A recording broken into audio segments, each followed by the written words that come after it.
Let's call the meeting to order. We'll stand for the pledge.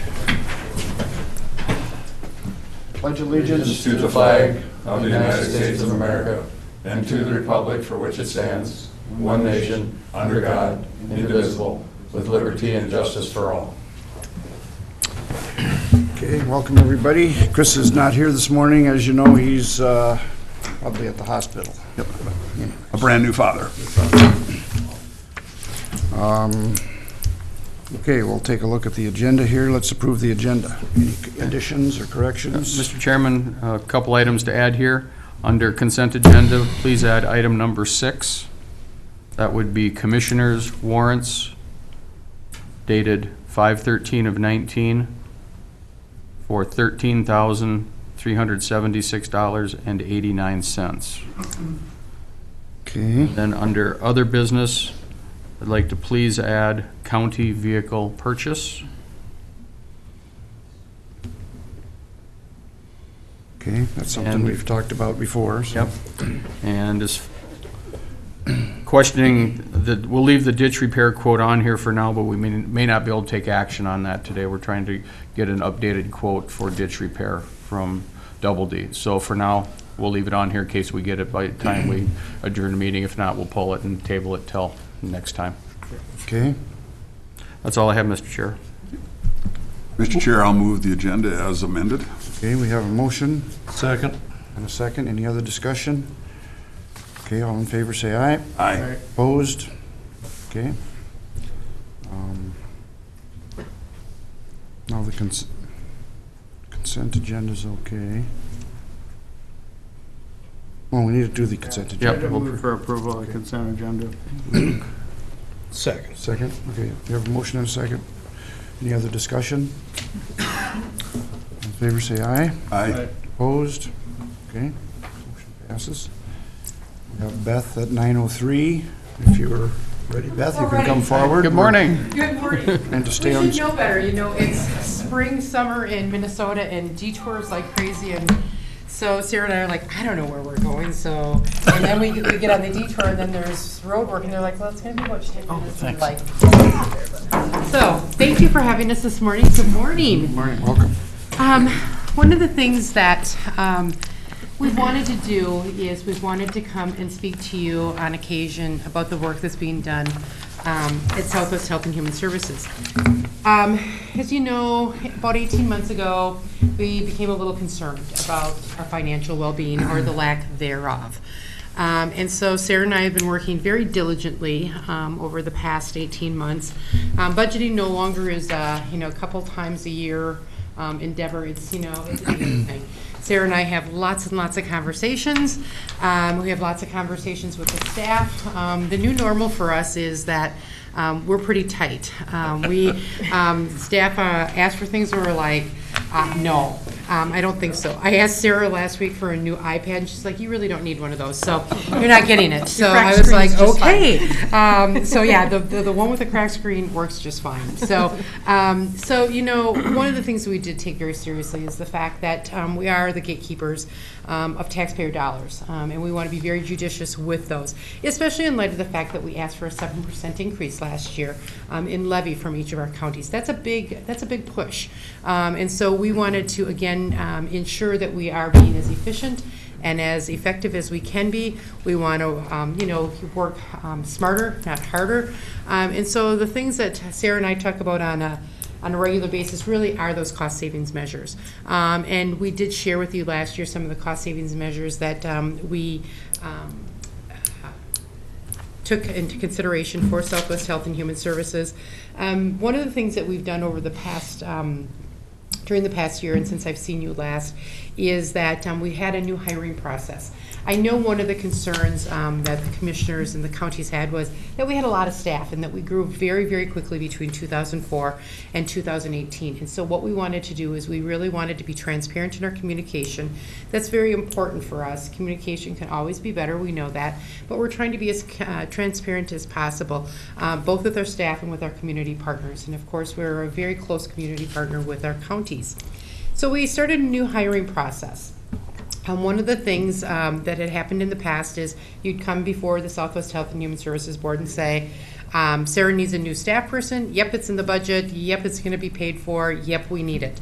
And then basically it was passed. And so what we did was we have a justification, a position justification form that everyone fills out, whether that's someone from our executive team or whether that's someone on the line staff, is that we're taking that amount of time to say we really need to refill this position or we need a new position.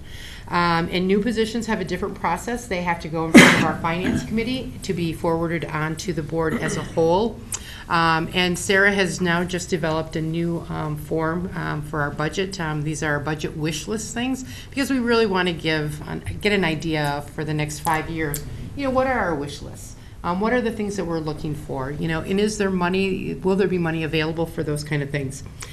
So this position justification form has to be completed by the supervisor of the unit. Then it comes to the executive team. The executive team says yay or nay, and then they bring it onto the board. And those are all positions, whether that's a refill, and certainly, again, if we're going to be looking for new positions. At this point in time, we're trying to hold our positions open. We have, you know, that we had Carrie Harvey leave as our IT director last October. We held that position open for approximately 8 months, just kind of doing a due diligence as to what we needed to do with that position. We did not hire it as an executive team member. We hired it as a systems administrator, someone that does a lot of work with the systems that we are working within. And then Krista Copperrood, who was our planner, was also on the executive team, and we have not hired that position.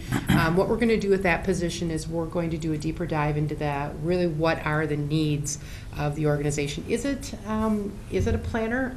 You know, that's one of those things that it's nice when you have the money to do that, and certainly Krista did great work for us as a planner, but really what are the needs of the organization? Is it better for us to take the money that we might spend for an administrative position for line staff?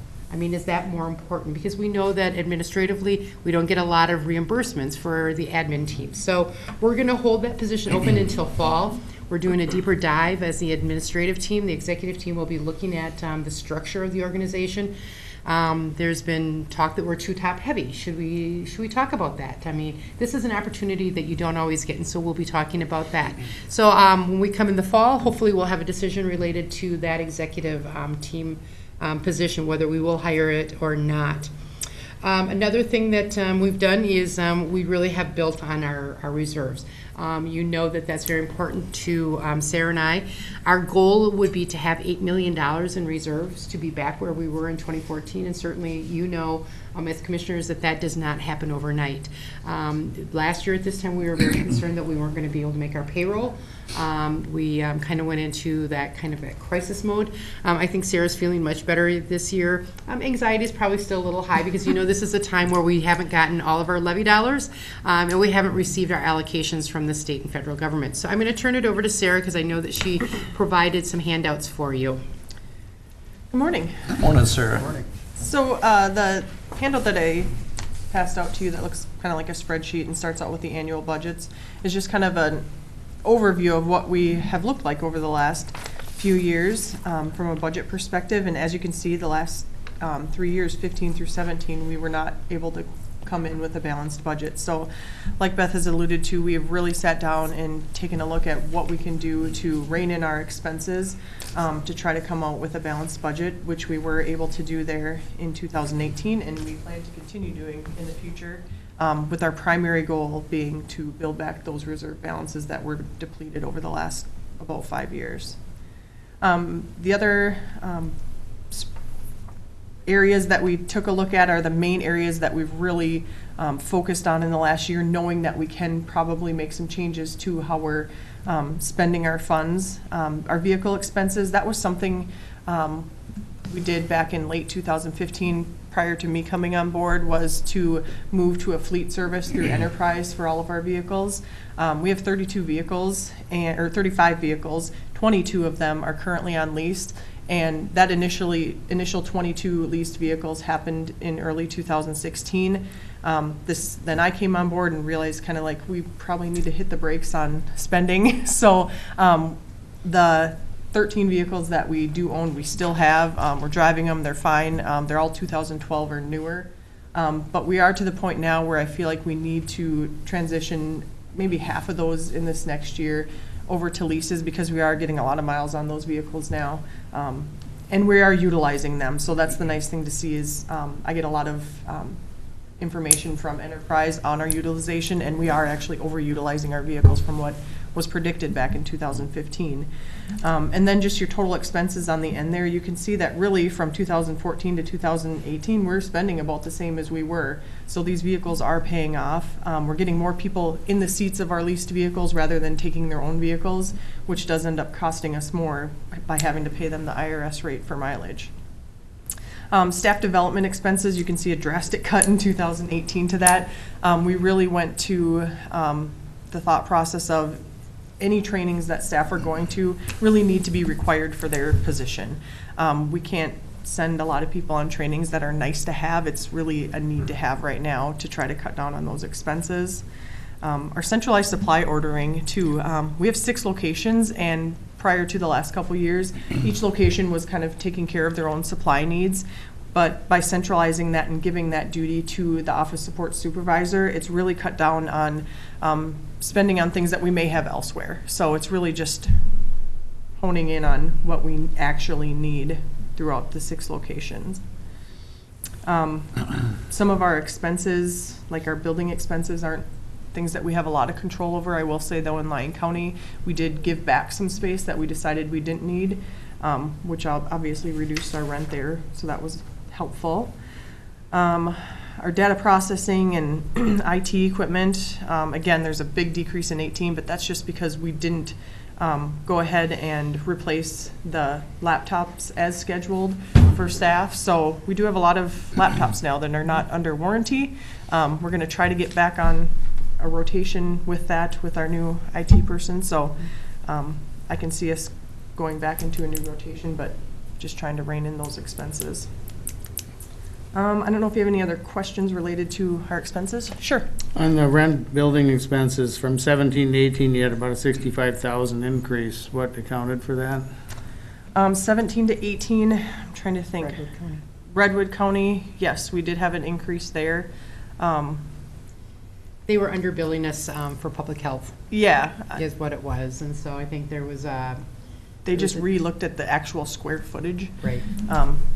And had to charge us more based on the actual square footage that we had. And Commissioner Johnson, we will see Redwood probably increase, probably either in late 19 or early 2020, depending on that building that they're in the process, that new Justice Center that they're Oh, sure. built. Our child support staff will go in there, and I think that we will see an increase. They're So- giving them more space. They're giving them more and it's space, so- billed by the square foot. Yeah. Not a lot we have control over there. We did give back, as Sarah indicated, Lyon County, we had some space that we weren't utilizing, and so we did give that space back to Lyon County. Again, I think it's one of those things that's, you start piecemealing where you can make the reductions, and that was a reduction that we can make, and so we did that. Yep, there's a few locations too where we had some upgrades done, so they just bumped up our rent for 5 years or however long it takes to pay back Right. those expenses too. So we'll see in a couple counties. I know Lincoln County, we should be getting close to Didn't we having do those. that here too? For some improvement? Yes. Yeah, so we're just kind of waiting for those to fall off as Did well. you need the extra space in Redwood? Right now, we do. They are the child support is in a very, very small area that doesn't allow for, people have got to sit out in the hallway. They can't even come into the office because there's just no place for them to sit. So we'll have a little bit of area then for them to at least start bringing people in. One of the things, Commissioner Johnson, we went to just this past year, early this year, is that we went to interview suites in each of the locations. One of the things that we were concerned about is, as you watch the media, as you watch things, staff were bringing clients back into their offices. We were concerned, number one, for safety. We never know what's going to trigger someone or what the case may be. And also, we were very concerned about data privacy and HIPAA. We don't have a clean desk policy, so when you come into my office, there would be stuff all over. Potentially, not that people are going to read what's on your desk, but it's there. And we have very sensitive information related to the families we work with. So on 2 points, we thought it might be best to just have some interview suites or interview rooms where that's where we take everybody. Then we know who's there, when they're there, and we can kind of monitor that a little bit. So that was one of the things with child support is they were back in the basement of the courthouse in Redwood, and it's they're alone. I mean, it's a little scary for them. So we did ask for a little bit bigger space so that they could have an interview room to take folks in. So that accounts for the additional space there. Yeah, so I guess just to kind of finish off here, I did provide a chart too, just showing our total cash and investment balances over the last few years as well. And you can see ending April, we're right back up to kind of where we were at in 2016 at this time. So we are definitely going in the right direction, but it is going to take us some time to build back those reserves and continue with our cost-saving efforts. So one of the things on Sarah's, on the spreadsheet there that she has is she has MMIS revenues, which is time reporting. 2 years ago, prior to my coming on board, the Southwest Health and Human Services Board directed the staff, the social services staff, to 100% time report. So that means that they have to put all their information into the state system, and that generates revenue for us. And so that wasn't being done, and so that was a directive. Staff don't like it. Public health staff have been doing it forever, but social services staff have not. So that is the expectation, that everybody is at 100% time reporting. And it does a couple things. Number one, that's accountability in terms of where are you spending your time. And then two, from from a leadership role, we can kind of see, oh, you're spending a lot of time either administratively doing paperwork, or you're out in the field a lot. And so maybe what we need to do is look at those caseloads. Interestingly enough, there is some case management reform going on at the state right now, and lo and behold, I had kind of heard this before, that instead of going from allocations being related to your random moments, which is Sarah would get an email that says, what are you doing right now? Report on that, and potentially it could be revenue generating, or it could not be. So it's kind of that super secret formula that DHS has, and if you ask them for it, they say, we can't tell you. If we tell you, we'd have to kill you. So we don't know what that formula is. Time reporting, we do know what that formula is. And so right now there's case management reform on the table, and it looks like they'll go to time reporting versus random moments in terms of our allocations. So as much as staff griped about it, we're ahead of the game, and we'll be prepared then for our allocations to be based on our time reporting. So that feels good, at least from an administrative point of view.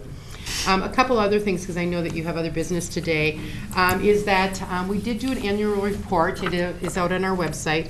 We only had so many of these color copies made because color copies cost us 48 cents a sheet as opposed to the 9 cents of black and white. And if you want one, you certainly can print it out yourself. But this was our first attempt at an annual report. It is a big document. It's almost 100 pages. It really does lay the foundation of the work that we do and the resources that we have.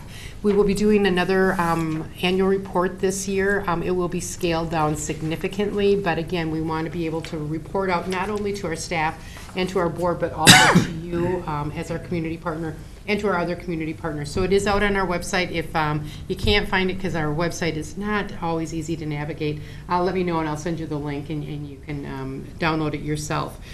Speaking of the website, we will be doing a new and updated website. Chris Cowles, who is our new systems administrator, is taking that over.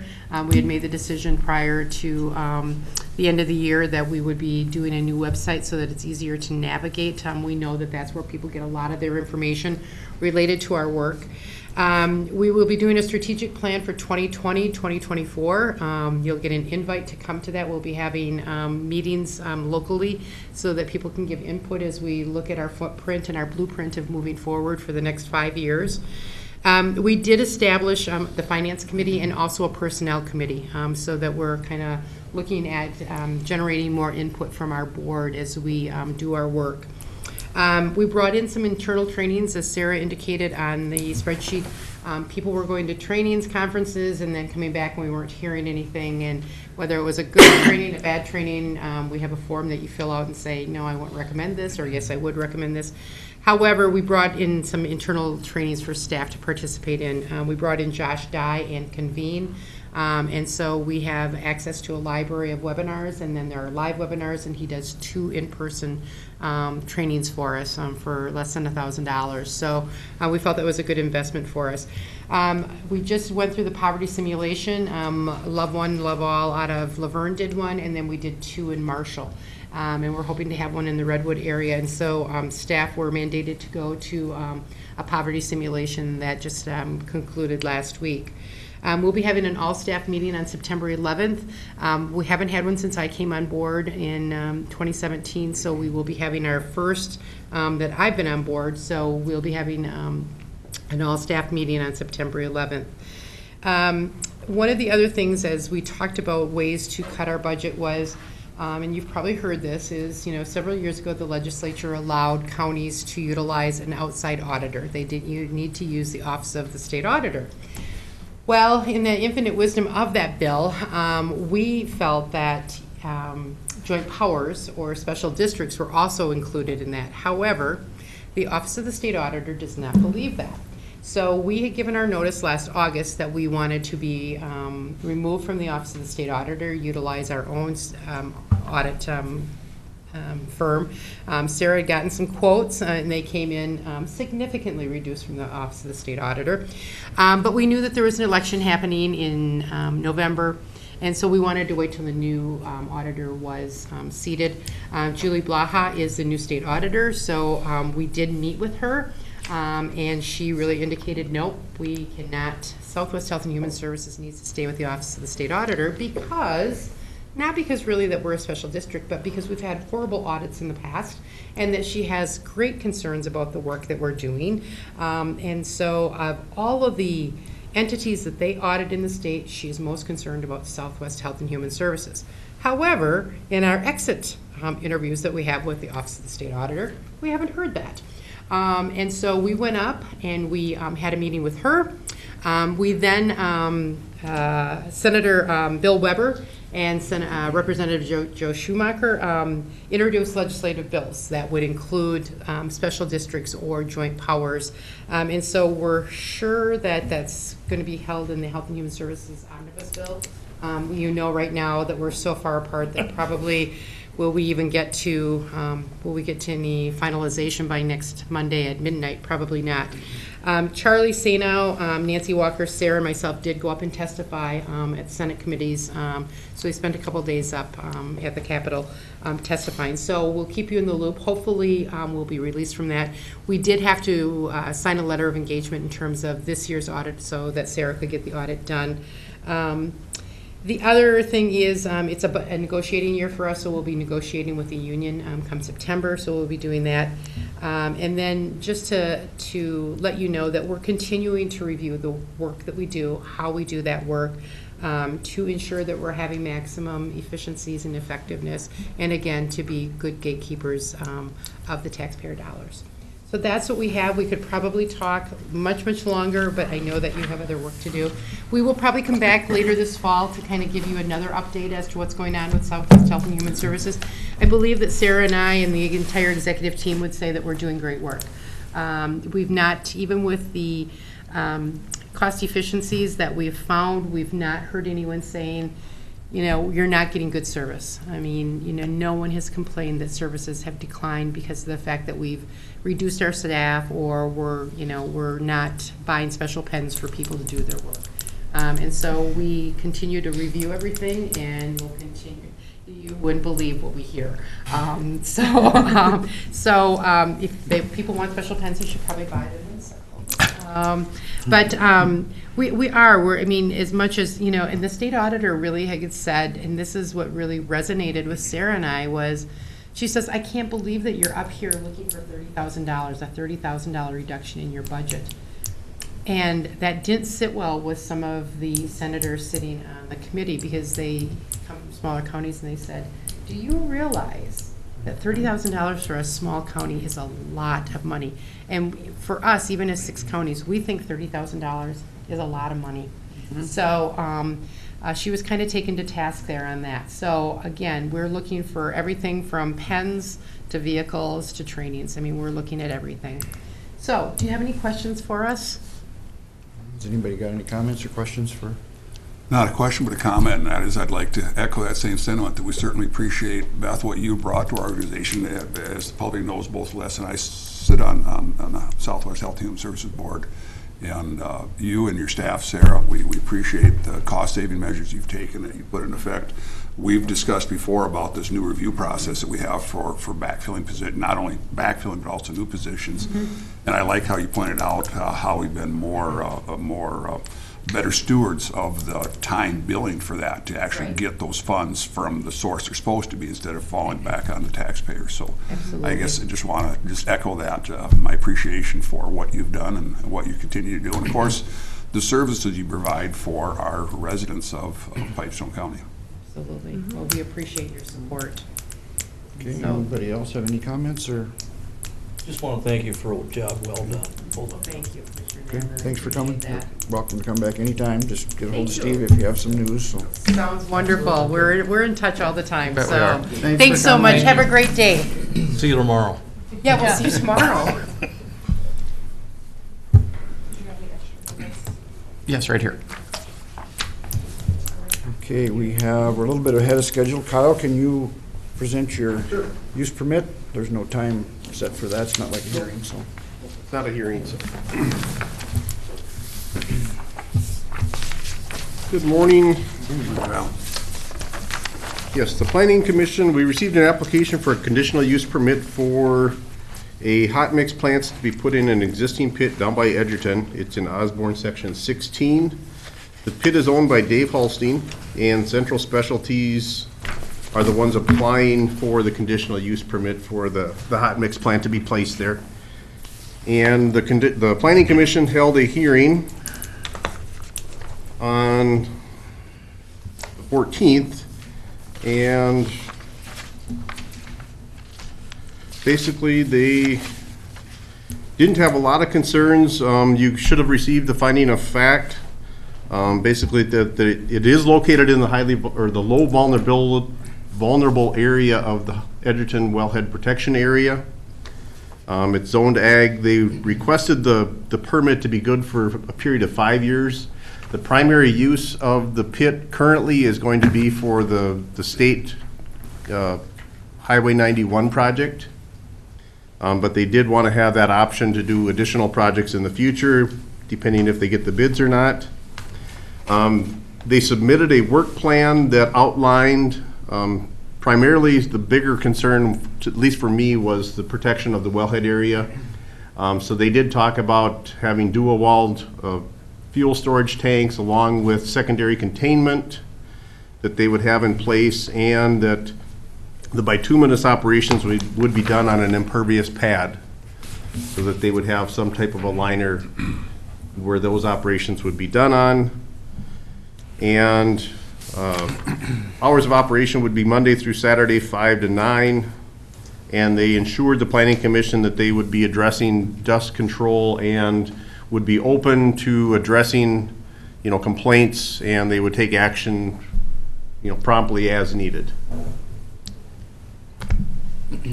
So those are the kind of the findings of fact. The Planning Commission made a recommendation to the county board that it be approved as presented. And then I just put in the canned statement, that they follow all other state, federal, and applicable local standards. Are there any questions? The planning commission did discuss a lot about dust control and stuff like that, and so there's. Yeah, and they are talking a lot of trucks. All They're these- talking at the prime, they're gonna be probably having about 20 trucks an hour. So there could be. So there's gonna be a lot of traffic. They're gonna try to do the traffic in a circular type route, so they're gonna have an in and out route. But it definitely will be very busy. Go on all summer either. There's gonna be some other sources they'll be using too for hot mix. Right, it sounded like they're gonna have probably 3 different I think pits that 3 they were gonna be different drawn pits. out of, and Edgerton would be towards the end of the project. So they're gonna be going kind of in a series, So as the north to south. project moves along, they'll use pits that are closer to where they're working, so it won't be, this isn't the only pit they're gonna be using for a hot mix, so it'll be, may not be as bad as it sounds, but anyway. But this has been used for this purpose for years and years. It's nothing new in that area, but it's just that there's concerns about dust and, things like that. Mr. Chair, Kyle, you said it's a 5-year permit. This is primarily for Highway 91 and for this year. So do they have other things on slate? How long do they think they're going to have this set up? I would assume it would be in and out. I mean, they're planning to be out of there by the end of this year. So they said they would probably move in later summer, and they would be out of there, by the construction season for this year. And then it's unknown next year or the following years if they would or would not be in the pit. Because that location, that could be beneficial for us as well, too, for Right. bituminous product Yep. going down the road, so. Okay. Thank you. Mr. Chair, I move for approval. Second. Motion, we have a second, a motion and a second. Any other discussion? All in favor, say aye. Aye. Opposed? Okay, motion passes. Thank you, Kyle. Thank you. Nick, we can't do you till 10:30, right? Correct. Okay, well, you just sit there and relax. Big ask. Other business, do we want to talk about the vehicle purchase? Certainly. That's Yep. something we want to. Yeah, we can handle that right now. That'd be fine, Mr. Chair. Before you have a request for board action for the purchase of a second county vehicle, put on my notes to you that the current vehicle is being used enough to warrant a second vehicle. What's primarily driving this right now is, really, I started noticing it last year when I first started here, that the assessors, in doing their outside appraisal work, are virtually, and it's no fault of their own, commandeering the car for about 6 months. So that does leave a lot of time where other employees going to trainings, meetings, that type of thing, have no other vehicles other than to charge mileage on it. So, and this year will be no different, and about the next 3 years, it will be no different in the assessor's office as well. So we did budget for a new vehicle. I had $25,000 in the budget for 2019 in travel management for the purchase of another vehicle. Right now, the 2017 has about 40,253 miles on it as of yesterday. So I went out locally and got quotes best I could. There is no state bid on this right now. The state contract for vehicles has ended and will not come back until fall of this year for 2020. So it'll be late in the year before we get anything going on that again. So I went locally, visited with our local dealership, Amdahl Motors, and got 2 quotes, one on a brand-new 2019 LT all-wheel drive. Final price on that was $26,135. And also they brought in a very good, clean, used 2018 LT all-wheel drive with 26,640 miles on it. And when they took it in, they went through it all and put a brand-new set of tires on it as well. It does have remaining factory warranty, and the bottom price for us is $21,000. They would sell it to us for. DeBoer Motors, got a quote from them off of their internet, and right now we're at $30,040 for them. Again, I mentioned state bids are not available, and $25,000 is in the budget. I'm recommending the purchase of the used one. I just wanted to get the board's feeling on it as well. There are some advantages to going new over used, one of which is a full warranty on it. We've got a remaining factory warranty on the used one. With 2 vehicles, I figure we'll probably be splitting the miles, probably about 10,000 miles a year on each vehicle on it. So difference in cost totally, it doesn't matter where we buy it, we're going to pay 6.5% sales tax on it, even though we are a county. So that's why if you looked at my sheets on the back pages, you'll see on the $21,000 vehicle, we're going to pay 6.5% tax on that of $1,365, plus the license fee for tax exempt plates on it too. And I don't have that exact amount on there, so it'll be a little bit higher than that. On the brand new one, we'd be at $27,834, except for the cost of license plate. So it is approximately $5,469 between the two. So Does anybody know if our current Equinox is all-wheel drive? the current Equinox is 2-wheel drive, front-wheel drive only. A lot of them are just front-wheel only. I don't know if we need all-wheel drive. Well, this is this felt that it's easier to use in the wintertime. Yeah. You get better stability on it when you're driving, and that's a safety feature that most vehicles are going to. Especially with the roads the way they are Yeah, this year. So, and it really didn't add a whole lot to it. And the only other thing I've got is when I did get state bid on it, just so you kind of have an idea of where we were on that, is the state bid on it for the LT with the all-wheel drive. And again, theirs is a little different one. Theirs are called fleet vehicles. Theirs came in, one of these were still going on before it ended in April. It was $21,610.20. But what the vehicles we're getting locally are, they have what's called the convenience package on them. So it's got a little more features on it, electric seats, it's got auto start, those types of things. It's a driver convenience package. To add that to a state bid vehicle, it's another $1,711 to do that. And so basically what came in on a state price, had we been able to do it, would have been $24,726 if we could have got a state vehicle on it. So at Amdahl's price, we're at $26,135 plus the tax. So, and we were at $24,726. $24,837.99 would have been with the tax on it. So would have been a little bit less, but also you don't get that locally. We would have had to go, the contractor was a Ranger out of Hibbing, Minnesota. So we had travel time to go get the vehicle and all that stuff too up there. So being that wasn't available, I just wanted to let you know that trying to get an apples to apples comparison. So it comes down to, if you want to allow me to spend a little bit more money, we'll go for the new one. If you want to hold it below the 25,000, we'll go ahead, and I'd recommend going with the, Do they have the new one there that you're looking at, or do they have to order it? no, they have one there. I'm okay with it either way. I can see advantages both ways personally. But it's nice to have a new one too, with a new warranty. Yeah. Or 17 will be the first one we would trade off if we get Right. down the road another 5 years. You know, About so 5 years, we'll be done with that one. About 3 more years on that one. I think I'd lean toward the new one. think I personally would, but you'd have a, I was looking at it from the budgetary standpoint, at what I put in the budget, so we would Pretty be, close to that. we'd be close, but it is a little bit You're over. only talking less than $1,150 difference.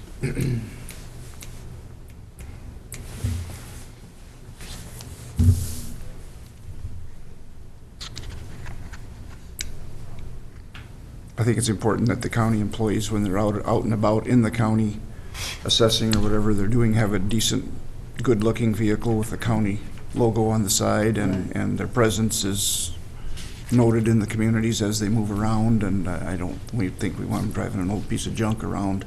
Right. Either one of these would be fine, I'm not saying that, but you don't want an old rusty car driving around the country, so.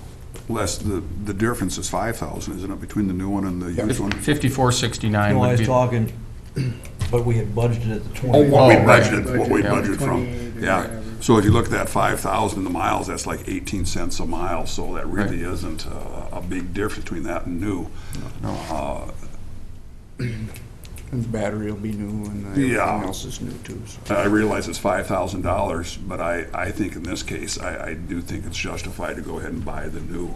You also mentioned the all-wheel drive, and you mentioned the convenience package. If you look at the end of this, when you get ready to trade this vehicle back in, it's got more value there as well, Right. too, so. True. I, It's a year newer, that's the New big Year, difference. yep. I think, like what I've been hearing, I'm fine with either one of these as well too, but I think we'd probably be foolish not to go ahead and get the new one. Gonna make that a motion. I will, I'll make that a motion that we go ahead and I would purchase this second new your one. motion. Yeah. Okay, we have a motion and a second to approve the purchase of a new Chevrolet Equinox for $26,135 plus sales tax. All in favor, say aye. Aye. Aye. Opposed? Motion passes. Thank you.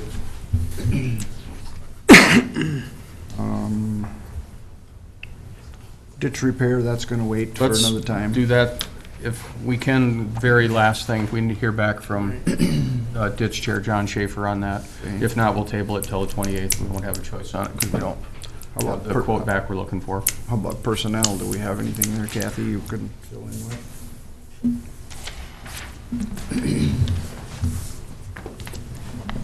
Morning. Morning. Morning.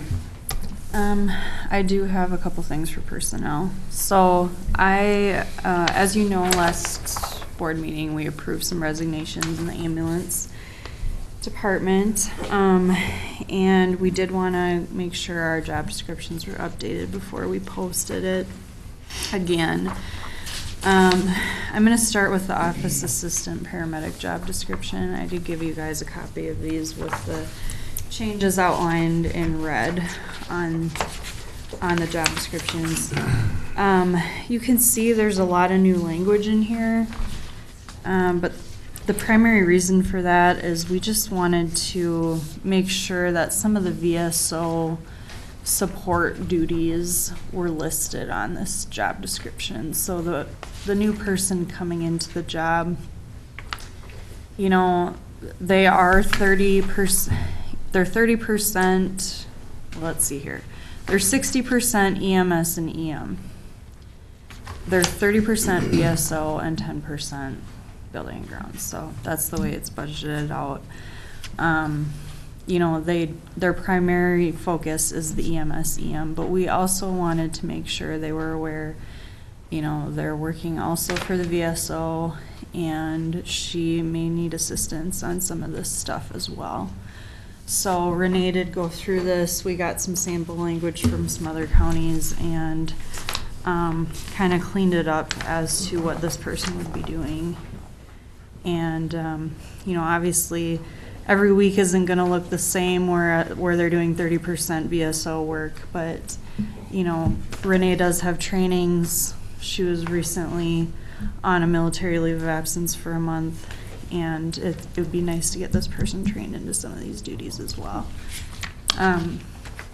So I guess what I'm seeking today is approval of these two job descriptions, and I can, if you guys have any questions on this one, we can go through those questions, and then I'll go through the next one.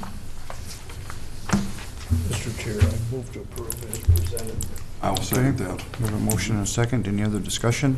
Mr. Chairman, just to reiterate what Kathy said, both Kathy and I met with Renee yesterday via phone and went over each of these individual items that are on this. We did remove a few here that really didn't pertain and were a little bit beyond the scope of what we were looking for, that were coming from some other counties. So we did clean this up, and this, all three of us were in agreement that this was a good way to have this on here, so. Okay. No, I appreciate your effort in cleaning this up. Anytime you have a shared space and you're sharing responsibilities, obviously there's a lot of ebb and flow with it. So it's nice to try to have something spelled out for the new person coming in, but also I hope that the applicants realize too that, again, it's a cooperative effort there. So I'm sure it's been a number of years since it's been looked at and updated to the position. I think it's been 3 or 4 years, yeah, so. this has no impact on the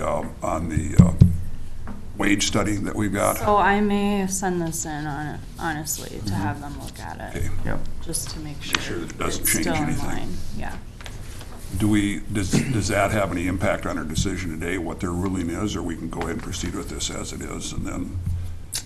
So today we're just approving the language, and then it would get evaluated, and if there was a change, it would come back to the board. Okay. If there's no change, it would just go forward at the current rating.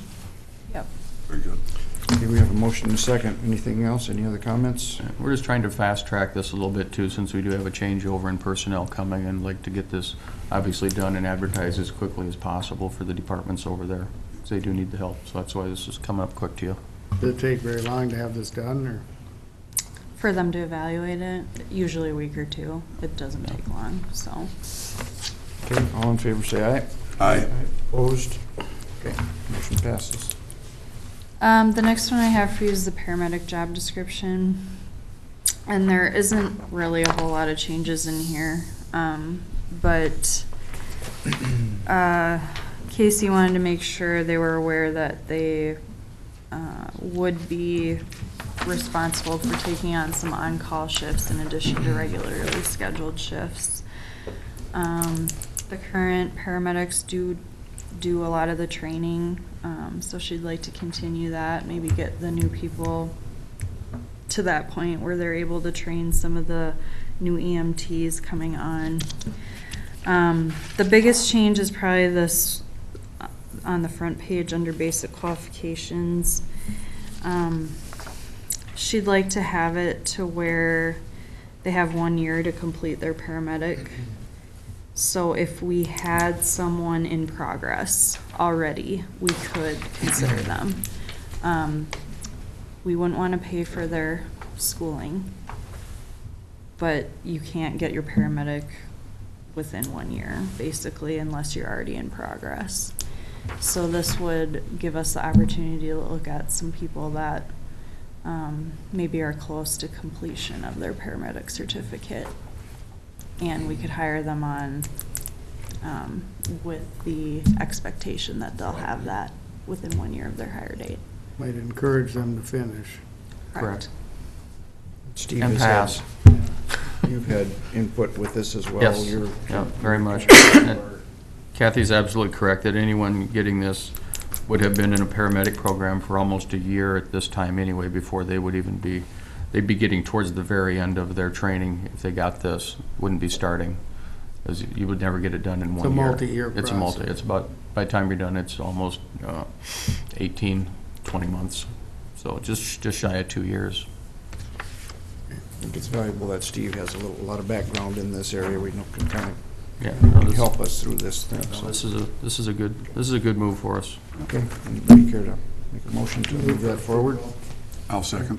Okay, motion and seconds on the table. Anybody have any other comments? I also see on the backside of it, you do have verbiage in there about additional duties, and I appreciate that, because that spells it out, that these people also can be used for other things as well, too, so. Sure. And just a heads up, I think I'm gonna send this one in too, since the other paramedic job is getting evaluated, just to make sure this one, you know, relative to each other, that they fit on the pay plan together. So I'm gonna have them review both of these at the same time. When we do these evaluations, do we get billed just on an hourly basis, or is that part of our contract, or how It's does it work? $350 per Per evaluation. evaluation, but it's worth it, yeah. Yeah. Okay, all in favor of the motion, say aye. Aye. Opposed? Passes. Okay, thank Thank you. you, Kathy. Anything else that we can move it forward, or? Yes, Mr. Chair, we can take that probation secretarial contract and deal with that.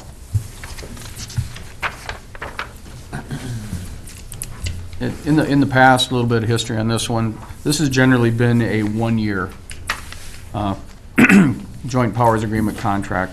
And what this is for is the shared staff between the state and us, and the employee that we're talking about is Judy Ford. She works over in the probation office. The state has decided they want to go to a multi-year contract. So it'd be for 2 years through fiscal year 2020 and through fiscal year 2021. The recommendation would be to authorize to sign this to move forward. However, before we get into fiscal year 2021, we'll have to get this amended because we don't know where the pay plan and salary adjustments are going to be for 21. We know where we're at for 20, but we don't know where we're going to be for 21. So I'll be coming back before the end of this contract to get it amended so we can move forward on it. So this is nothing different than we did last year. Same one, only the state wanted to go out for 2 years. And they're aware of that, but with salaries and benefits will change. So, and Janet does a very good job in the auditor's office of getting all the numbers figured in there for us when we're ready to send this information to the state. In the second paragraph, under recitals, it mentions Redwood County. I'm assuming that's supposed to be Pipestone. Where are you at? Second page? Joint powers agreement, top of the page, second paragraph, at the end. Oh, yeah. Well, we'll get that changed. Sorry about that. Good catch. I'd move for approval with that change. Second. Okay, we have a motion and a second. Any other discussion? Okay, all in favor, say aye. Aye. Opposed? Okay, motion passes. Thank you. I'll get that changed.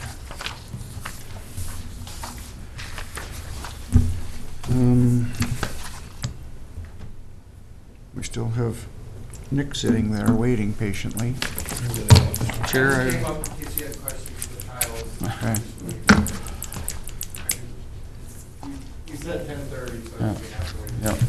Mr. Chair, I recommend we recess. Okay, we'll recess until 10:30.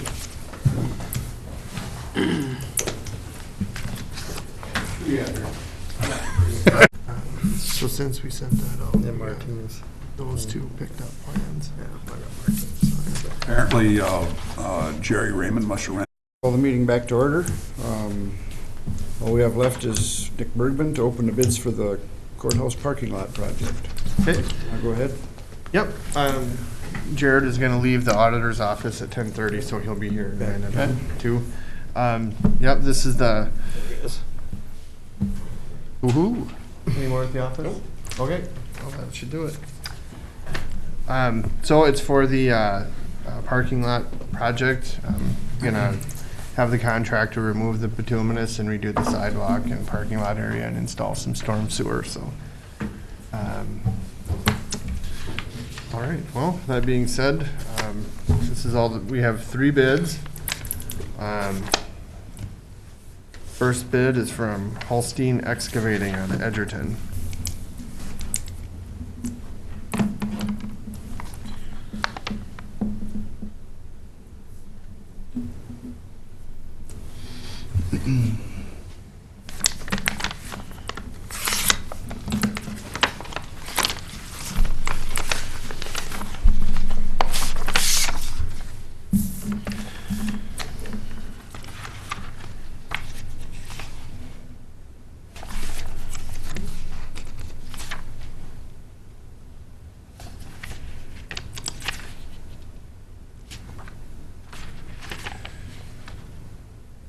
All right, Holstein Excavating's bid is $182,748.50.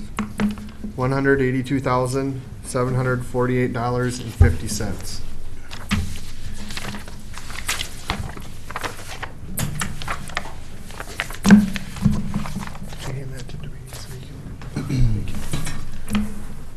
Thanks, Wayne.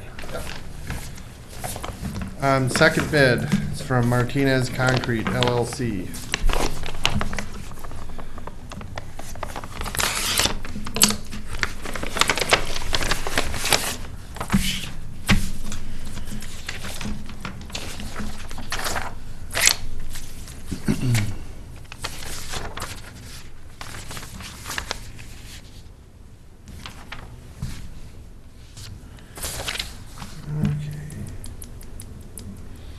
Bid from Martinez Concrete is $164,018.55.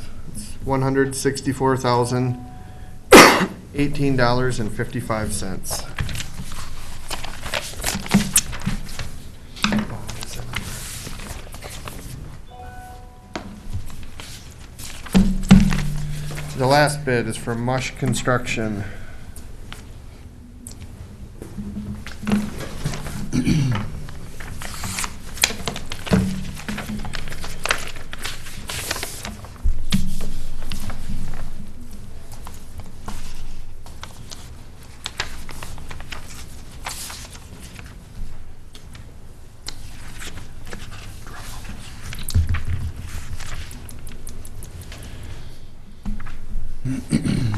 All right, bid from Mush Construction is $204,153.05. $204,153.05.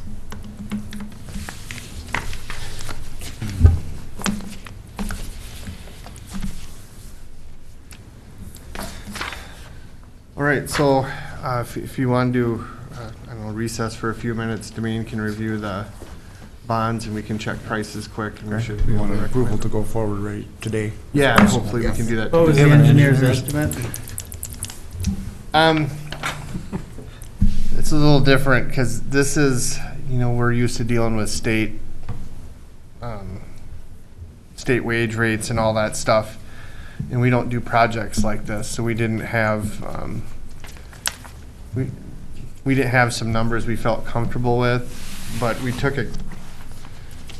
did take a guess at it, and we figured somewhere between 177 and 187,000 based on our guess. But I don't know that you should put a whole lot of faith into that because we're not used to working with these type of bid items on these projects. So it's not really, I don't have a whole lot of faith in how accurate it is, but it was in the ballpark, but if it was off, I wouldn't necessarily feel concerned, based on comparing it to our estimates, so. Okay, then we'll call them. Okay, go Mr. ahead. Chair, Not a road project. It's not a, as you're looking at the amounts as well too, would you also check and see what their proposed start and finish time was? Because we had that window in there that we didn't want them to work. So if you'd look at that as well too. Yeah, yep, I can check with them here if we go on recess. Okay, well, we'll recess for a little bit till we get some information back. Okay, recess 10:36. 10:57. Nick, you can go ahead and tell us your findings.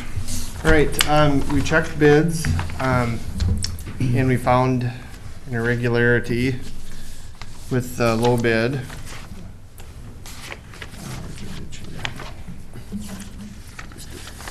The bid documents required them to complete unit prices on all their bid items. As you can see, they did not do that. We have full right to reject the bid. They did extend their unit price, so we could back calculate that. The specs also give us the right to waive irregularities. So I don't know what to say. We can reject it if you want. We have full grounds to do that. Otherwise, we can waive that irregularity this time and accept it. I've never worked with them before, so I don't know much about them, but Wayne has on another project. So I mean, either way, they have to complete the project to specs, correct? yes. Yep. I feel like the big thing here, if they just submitted a total lump sum bid, and say we ran over on sidewalk or gravel, we wouldn't know what their bid prices are, so that would just, I'd recommend, rejecting it if that were the case. But they have these total prices here, so I feel like we have something in writing signed that we can, we have a price established. Also, it says if there's a discrepancy in the total price, the unit price governs. We found one of those errors as well. But that was only like $2, so that's not a big Is the deal. timing issue spelled out at all, or isn't that? I talked to him in the hallway right after we opened bids, and he said he'd start right away and be done by that June 15th deadline. He's working with double the gravel too. So double the gravel's gonna be doing most of the work. Oh. The drainage ditch and stuff too, so. I guess my question would be is that of being fair about this. So would it be fair to the other contractors to still accept his bid because he didn't have the unit prices, or is that unit price thing not a deal breaker? Or would it be unfair to Martinez not to accept his because of that technicality of that? I want to make sure that we're fair about this. Yeah, I think that I'd assume the whole point of calling that out is, so if there's overruns, underruns, it's set out, like how much money that is, per, for the unit price. Have the total price here so you can kind of back calculate it. I guess he'd just kind of be at the mercy of whatever his bid is. If that's, if he wanted a different unit price, well, that's. Demaine, do you have an opinion on this unit price issue? As Nick pointed out, there's a part of the bid process here where it says the department will reject anything where you don't put a unit price, but then it contradicts itself later. It says can. It says it may waive those irregularities. If Nick is comfortable with the bid and the board is comfortable, you may act on it as it exists. In my opinion, I don't legislate. Legally, it's a solid bid. You got a good figure. You can back calculate the unit prices that are not in there. At least he filled out the far right grid in its entirety, so nothing is blank there. Mm-hmm. So, you do have a good solid number. Do we need to take action on waiving that unit bid, or that's your prerogative to waive it? Or are you looking for direction from us? I've never run into that before, but just trying to think on my feet here, I would probably say if you wanted to accept it, I'd probably make that all together, accept. I think as long as you have the total bid price and you have every reason to expect that's going to be the total price, there isn't going to be any, further charges or anything. I would about guarantee that this will change some. You know, they'll need a little bit more gravel or a little less, you know, but this should be ballpark unless there's some changes. And the updated number is $164,016.81. $164,016.81. It's going the right way. Well, Mr. Chair, I'll go ahead and make the motion then that we waive the unit price requirement, and we also accept Martinez's bid then for the $164,016.55. Okay, we have a motion. Second? I'll second. We have a motion and a second. Any other discussion? I think it's good that they could start right away. Yeah. That's, you know, a plus, and Yep. we have worked with this company before around the tank and the sidewalk, so we're a little bit, you know, they have done work here for us They did a before, good so- job. Yeah, so, Okay. all in favor of the motion? Aye. Opposed? Okay, motion passes. One thing I would probably add, if this was a federal project, I would say we'd almost certainly have to reject it, or if it was even a state aid, we might have to reject it, but this is, I guess I would just inform them of that going forward. yeah. Would there be any benefit to us, now that we've accepted his bid, to go back to him and say, before you actually start the project, you did miss this part of it, and have him add an addendum to it, or is there no necessity for that? Legally, I don't see a necessity. You know, like was just stated, if someone would just go to Mr. Martinez and say, you got to complete this next time if you want to bid, make sure you pay attention to detail. It may be helpful to them and helpful to the county. Yeah, He said this is the first one he's done. like this, yeah. This one is. Yeah. We like had to this. be mostly concerned about getting it done timely and doing a really good quality job, and He said he's got 40 guys, so. He said he'll get it done. Is what he said. done right too, on a nice finished job. Yep. Bid bonds were all in order? Yes. Is he aware that there might be some sidewalks in addition to what we might want to do? I will talk to him. I don't know that. Yeah, and then probably the back driveway. The sheriff. Oh, going to the west? Yep. Because they're gonna be taking that fuel out of here and then they.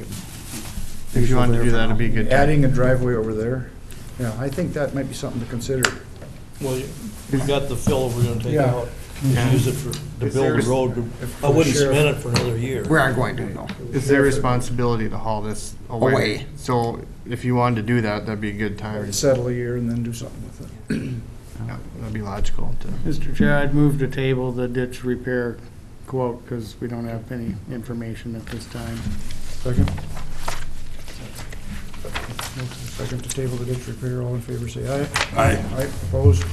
Okay. Passes. Move to adjourn. Favor, say aye. Aye. Ready to go cook burgers or? Well, thanks for the help, Jermaine. Sure glad you were here today. I just gave you common sense.